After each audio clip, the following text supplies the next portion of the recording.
ہمارے معاشرے کی کمر ٹوٹ چکی ہے. میرے نبی نے کہا اتقی دعوت المظلوم. میرے نبی نے فرمایا مظلوم کی بد دعا سے بچنا، مظلوم کی بد دعا سے بچنا. اور مظلوم کہا، مظلوم ہندو، دہریہ، کافر، مومن، مسلم سب برابر، ایک برادری ہے. مظلوم، مظلوم ایک برادری ہے. وہ عیسائی ہے مظلوم ہے، مسلمان ہے مظلوم ہے، یہ ایک برادری ہے. مظلوم، مظلوم کی بد دعا، میرے نبی نے کہا اللہ اور اس کی بد دعا کے درمیان کوئی چیز رکاوٹ نہیں ہوتی مظلوم کی بد دعا سے. میرے نبی نے فرمایا بنی اسرائیل میں ایک عورت تھی، اس کا جھونپڑا تھا، بادشاہ نے محل وسیع کیا، جھونپڑا اس میں آ رہا تھا، انہیں کہا گرا دو. اما تھی نہیں، واپس آئی تو اس کا جھونپڑا ملبے کا ڈھیر تھا. وہ کہنے لگی یہ میرے گھر کو کس نے گرایا ہے؟ لوگوں نے کہا یہ بادشاہ نے حکم دیا گرا دیا ہے.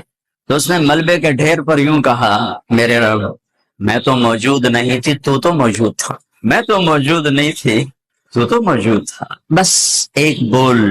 تو وہیں کھڑے کھڑے اللہ نے اس بادشاہ کو اس کے محل سمیت زمین میں دھنسا دیا.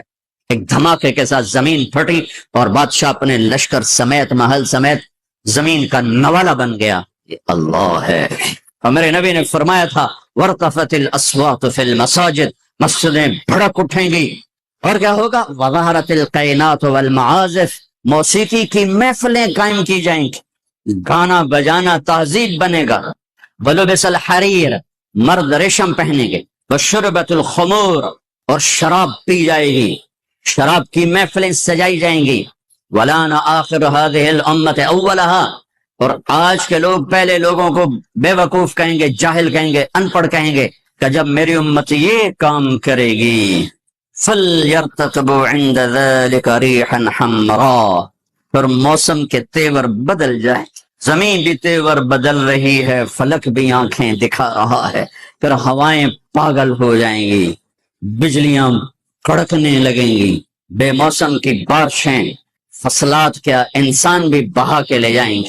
وَخَسْفًا وَقَذْفًا، اور زلزلے آئیں گے اور آسمان سے اللہ کی ناراضگی کے دروازے کھولیں گے، جیسے تسبیح کا دھاگا ٹوٹتا ہے اور دانے ٹپ ٹپ ٹپ ٹپ ٹپ ٹپ ٹپ ٹپ زمین پہ گرتے ہیں. اس طرح اللہ کی ناراضگی کی نشانیاں اوپر نیچے اوپر نیچے اوپر نیچے آتی رہیں گی آتی رہیں گی آتی رہیں گی، یہاں تک کہ تم لوٹو اپنے اللہ کی طرف، واپس جاؤ اپنے اللہ کی طرف. میرے بھائی بہنوں، آپ بڑے عالی شان پیشے سے ہیں. عدل، عدل.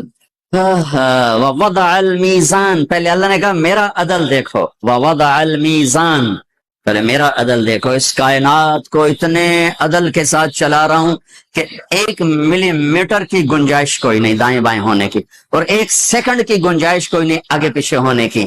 یہ زمین، ایک مثال دیتا ہوں، ووضع المیزان کی ایک مثال دیتا ہوں. ہماری زمین 24,000 کلومیٹر گولائی میں ہے. یہ ہر 1 سیکنڈ میں سورج سے 2.5 ملی میٹر، سینٹی میٹر نہیں، 2.5 ملی میٹر سورج سے دور ہو جاتی ہے ہر سیکنڈ. صرف 3 مائکرو میٹر کا فرق پڑ جائے، یہ 3.5 کی 2.5 کی بجائے یہ 2.8 ہو جائے، 2.8 ہوگا، یا یہ 2.2 ہو جائے، 3 مائکرو میٹر زیادہ ہو جائے یا کم ہو جائے، تو چند ہفتوں میں یہ سارا ہمارا جو سولر سسٹم ہے یہ تباہ ہو جائے گا، تباہ ہو جائے گا. 2.5 نہیں، 2.8 2.8 ملی میٹر یہ سورج سے دور ہوتی ہے. یہ 3.1 ہو جائے یا 2.5 ہو جائے تو یہ ہمارا سارا سولر سسٹم تباہ ہو جائے گا. وَوَضَعَ الْمِيزَانَ، اپنے رب کا ترازو دیکھو. اللہ تطغوا فی المیزان. اب تمہیں کہہ رہا ہوں تم بھی اپنے ترازو کو صحیح تولنا، قلم کو صحیح چلانا، فیصلوں کو صحیح کرنا، ورنہ جیسے زمین ذرا سا ادھر ادھر ہو تو کائنات تباہ ہو جائے گی. جب تم عدل کے ترازو سے ذرا ادھر ادھر ہو گئے. والصلاة والسلام على رسوله الكریم وعلى آلہ واصحابہ اجمعین. میرے محترم بھائیو اور دوستو، ایک چیزوں کی خوبصورتی ہے، جیسے یہ مسجد بڑی بیوٹیفل خوبصورت. ابھی ہم گاڑی میں آئے، جس ساتھی کی تھی بینٹلے گاڑی، بڑی خوبصورت، گھڑیاں، گاڑیاں، سڑکیں.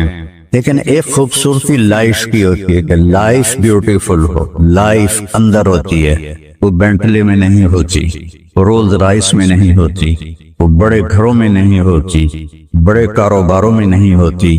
زندگی اندر چلتی ہے، جب وہ نکلتے ہیں تو ہم ڈیڈ باڈی ہو جاتے ہیں۔ کوئی نہیں کہتا مولانا طارق جمیل، کہیں گے ڈیڈ باڈی، یا ہمارے یہاں کہیں گے میت۔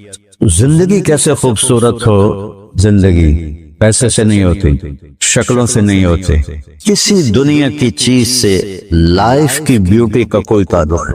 اور جب تک لائف میں بیوٹی نہ ہو تو کوئی چیز مزہ نہیں دیتی۔ کیا لطف انجمن کا جب دل ہی بجھ گیا ہو، 100 بار چمن مہکا، 100 بار بہار آئی، دنیا کی وہی رونق، دل کی وہی تنہائی۔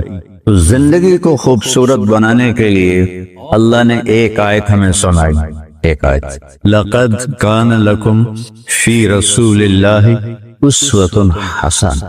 اگر لائف کو خوبصورت بنانا چاہتے ہو، اس کے لیے نہ انگلینڈ رہنے کی ضرورت ہے، نہ امریکہ رہنے کی ضرورت ہے۔ میں افریقہ کے غریب ملکوں میں گیا ہوں، جنگلوں میں صحراؤں میں پھرا ہوں، تو ان کے زندگی دیکھ کر حیرت ہوتی ہے۔ ان کو آج کی دنیا کی کسی چیز کی کوئی خبر نہیں، آج بھی ان کے گھر میں روشنی کا کوئی انتظام نہیں، چاند کی روشنی ان کی روشنی، رات کو ان کے گھروں میں چراغ بھی نہیں جلتے۔ میں ایسے ملکوں میں گیا، لیکن اگر زندگی خوبصورت ہے تو رات میں بھی سورج نظر آئے گا اور دن میں بھی چاند نظر آئے گا۔ اگر زندگی اداس ہے، زندگی ویران ہے، زندگی میں بیوٹی نہیں ہے، تو آپ کو انگلینڈ بھی سب صحرا نظر آئے گا، آپ کو خوبصورت اسکاٹ کی وادیاں دیکھ کر بھی مزہ نہیں آئے گا، کیونکہ یہاں کچھ گڑبڑ ہے۔ تو میرے رب نے کہا لقد، یقیناً، ڈیفینیٹلی، نو ڈاؤٹ، کان لکم، تمہارے لیے فیصلہ ہو چکا ہے، ہوگا نہیں، کان لکم، تمہارے لیے فیصلہ ہو چکا ہے۔ اگر اپنی زندگی کو بیوٹیفل، خوبصورت، پیسفل بنانا چاہتے ہو تو میرے نبی کی زندگی تمہارے لیے خوبصورت ماڈل ہے۔ اچھا، اسوۃ حسنہ، اسوہ کہتے ہیں ماڈل کو، اور حسنہ کہتے ہیں خوبصورت کو۔ یہاں اسوۃ کاملہ نہیں کہا، کہ پرفیکٹ نمونہ ہے، کامل نمونہ ہے، مضبوط نمونہ ہے، کتنے الفاظ سے۔ حسنہ کیوں لائے؟ کہ انسان بیوٹی کو پسند کرتا ہے۔ یہ آپ نے سب کچھ کیوں بنایا؟ سیدھی سادھی بھی ٹھیک ہے، یہ کیوں بنایا؟ یہ ایسی خوبصورت گاڑیاں کیوں بنائی؟ اتنے مہنگے جوتے، وہ ہم جب کالج پڑھتے تھے تو گئے این سٹور پر، تو وہاں اس وقت یہ سچ نہیں ہے۔ تو میرے اللہ کو پتا ہے کہ میرے بندوں کو خوبصورتی پسند ہے۔ اب چھوٹے بچے کو اسمائل دو تو وہ آپ کو ہنس کے دیکھے گا، اس کو ایسے دیکھو وہ رونے لگے گا، حالانکہ اسے پتا نہیں ہے، لیکن جب چہرے پہ بدصورتی آئی تو اسے بھی فیل کیا اور رونے لگ گیا۔ جب آپ نے اسمائل دی تو وہ آپ کو دیکھ کے ہنسنے لگا، اس کو کچھ پتا نہیں ہے کیا ہو رہا ہے۔ اتنی چھوٹی عمر سے بچہ سے لے کر بڑا بیوٹی کانشیس ہوتا ہے، اور خوبصورت چیز کے لیے دل کھنچتا ہے۔